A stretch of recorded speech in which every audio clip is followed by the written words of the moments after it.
If your family earns less than $250,000 a year, if you make less than $250,000 a year, if you are a family making less than $250,000 a year, you will not see your taxes increased a single dime. you will not see your taxes go up. You will not see your taxes increase one single dime. Not your capital gains tax, not your payroll tax, not your income tax, no tax. Not your income tax, not your payroll tax, not your capital gains taxes, not any of your taxes. Not your payroll tax, not your capital gains tax, not your income tax, no tax. Your taxes will not go up. Because the last thing you need is higher taxes when we're in a recession like this, and you won't get one under an Obama administration.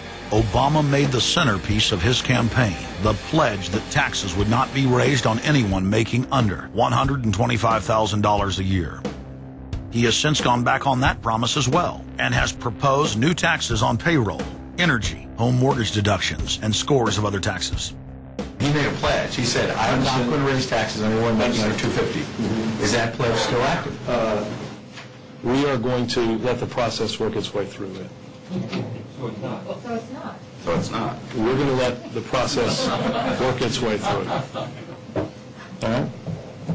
The Senate is looking especially at this issue of capping the deductions for health care that employers and employees now get. That would be an tax increase for many families earning under $250,000, but the president said he was open to it, so that means that the tax pledge he made back in September is no longer operative? Obama said he was going to abolish the Patriot Act. He now vigorously defends it. We saw the same type of flip-flop when it came to warrantless wiretapping of the American people. Look what Obama's done with wiretapping, surveillance. He's brought it to heights even beyond what George Bush, the disgusting levels that he brought it to. So we have more surveillance. Now they're talking about, what is it called, Cybercom, the new Pentagon secret cyber society that's going to be watching over us. To get those terrorists, we got to get those terrorists. So now they'll be invading our privacy even more. So, I mean, it really almost makes you ask the question, would it have been better if we never invented the internet and had to use paper and pencil or whatever? Now Obama is setting up the Cybersecurity Command, which the government admits completely ends the Fourth Amendment and allows President Obama to shut off the internet in the United States whenever he wishes. Indeed, in today's world, acts of terror could come not only from a few extremists in suicide vests, but from a few keystrokes on the computer, a weapon of mass disruption.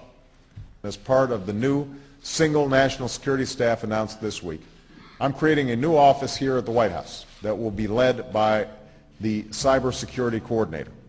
This new control grid is administered by the Pentagon. They just want to keep tabs on us. So we're turning into a surveillance, wiretapped government state. The government is taking more and more control over our lives. I can stand here today as President of the United States and say without exception or equivocation that we do not torture. Obama made a show of investigating torture, but has ignored the Army's own detailed investigative reports, which name the torturers that the White House memos document were following the directives of Bush and Cheney, the men who are most guilty for issuing the infamous orders. Some low-level soldiers have been prosecuted for their role at Abu Ghraib, but no senior officer has been held accountable in any of these cases to date. Heidi? I know that these debates lead directly, in some cases, to a call for a fuller accounting, perhaps through an independent commission. Now, I've opposed the creation of such a commission.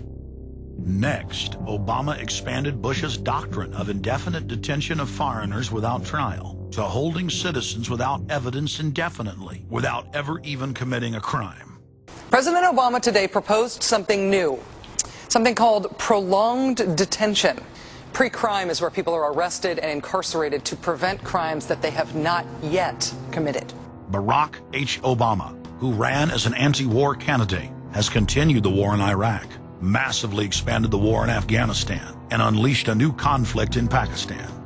Now Obama is promoting the biggest defense budget in history, dwarfing George Bush's war machine. What George Bush has been trying to do as part of his effort to accumulate more power in the presidency is he's been saying, well, I can basically change what Congress passed by attaching a letter saying, I don't agree with this part or I don't agree with that part.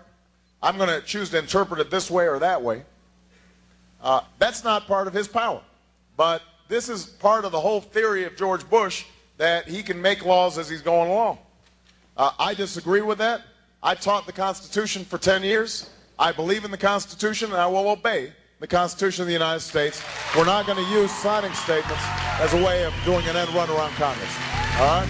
Obama guaranteed that once president, he would stop the unconstitutional practice of issuing signing statements, through which the executive branch illegally usurps the legislative power of Congress. Congressman Kucinich, when he introduced his 60 articles of impeachment against Bush Jr., I think one was the signing statements. The form of the resolution is as follows. A resolution, articles of impeachment of George Bush, President of the United States. Resolved, that President George W. Bush be impeached for high crimes and misdemeanors.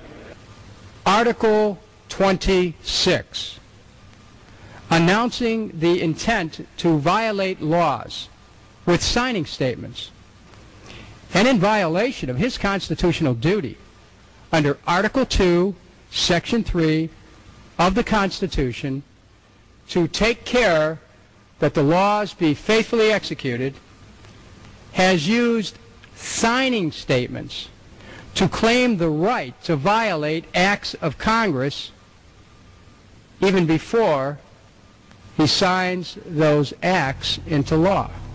Same analysis would apply to Obama, and a fortiori because he taught constitutional law. He knows better.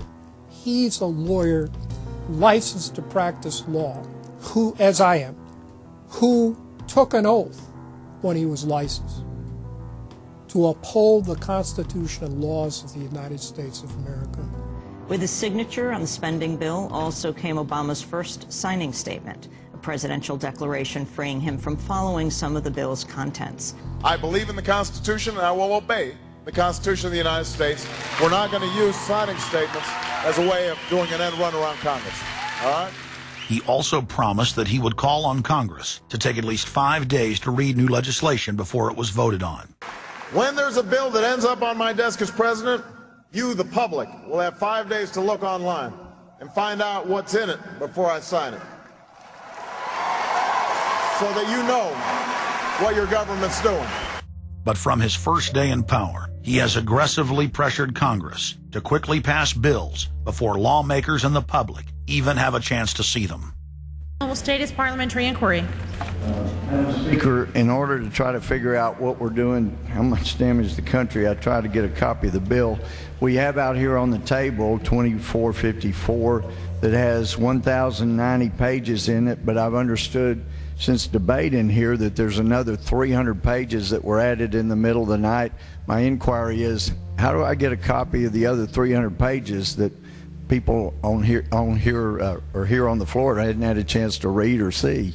Where do we get that before we cram this down on the American people? Is there somewhere physically in the House of Representatives a copy of what we're voting on?